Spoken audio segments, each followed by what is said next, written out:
Hello বন্ধুরা, আপনাদের সবাইকে ওয়েলকাম জানিয়ে আরও একটা নতুন রেসিপি আমি শুরু করে দিলাম। আশা করি এই রেসিপিটা প্রতিবারের মতো আপনাদের সবার ভীষণ পছন্দ হবে।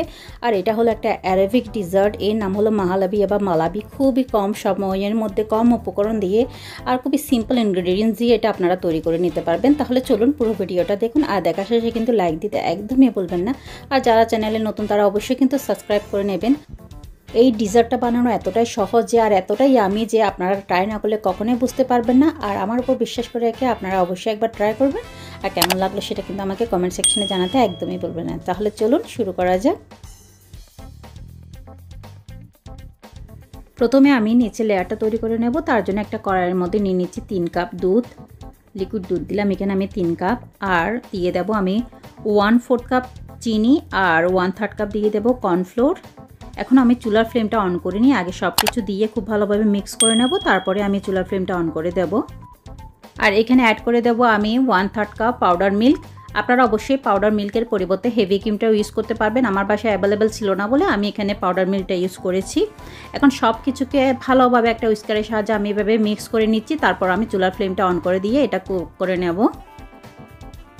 খুব ভালোভাবে মিক্স না হলে এটা গুটলি পাকিয়ে থেকে যাবে, তাহলে খেতে কিন্তু একদমই টেস্ট আসবে না।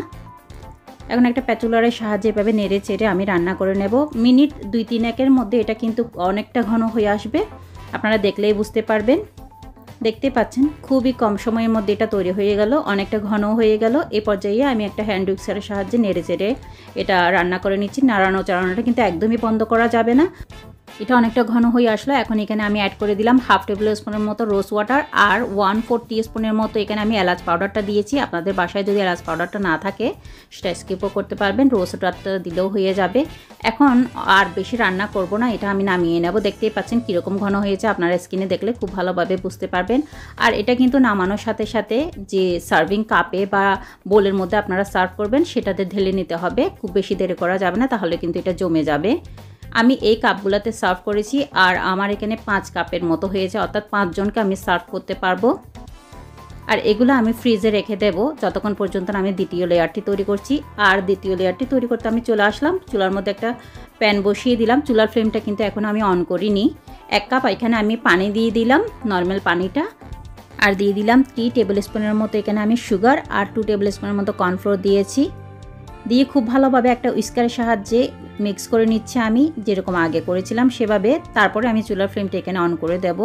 এখন আমি চুলার ফ্লেমটা অন করে দিয়েছি, আর চুলার আঁচটা আমি মিডিয়াম থেকে লোতে রেখেছি। খুব ভালোভাবে নেড়েচেড়ে এটা আমি রান্না করে নিলাম। দেখতেই পাচ্ছেন অনেকটা ঘন হয়ে আসলো, কালারটা অনেকটা চেঞ্জ হয়ে আসলো। আর যখন একটু ঘন হয়ে আসবে তখন এখানে অ্যাড করে দিতে হবে 1/2 টেবিল স্পুনের মতো রোজ ওয়াটার। আর এখানে আমি 1/2 টিস্পুনের মতো ফুড কালারটা দিয়েছি, রেড ফুড কালারটা দিয়েছি, যাতে দেখতে লুকটা অনেকটা বেশি ইনহ্যান্স হয়, তার জন্য এখানে রেড ফুড কালারটা দেয়া। আর কালারটা দেওয়ার সাথে সাথে দেখতে পাচ্ছেন একদমই ঘন হয়ে আসলো। এ পর্যায়ে কিন্তু নামিয়ে নিতে হবে। আর কীরকম ঘনত্ব হতে হবে সেটা আপনারা দেখলে বুঝতে পারবেন।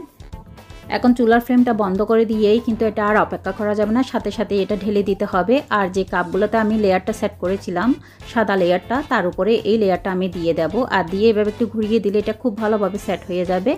আর তেমন কিছু করার দরকারই নেই। আমি সবগুলো কাপকে এভাবে ডেকোরেট করে নেব। আর এটা আমি সাজিয়ে নিয়েছি পেস্তা বাদাম কুচি দিয়ে। আপনারা আপনাদের পছন্দ মতো বাদাম বা যে কোনো কিছু দিয়ে এটা সাজিয়ে নিতে পারেন, তবে পেস্তা বাদাম কুচিটা দিলে কিন্তু দেখতে খুবই সুন্দর লাগে। আর আমি কিভাবে সাজিয়ে নিচ্ছি আপনারা দেখলেই বুঝতে পারবেন।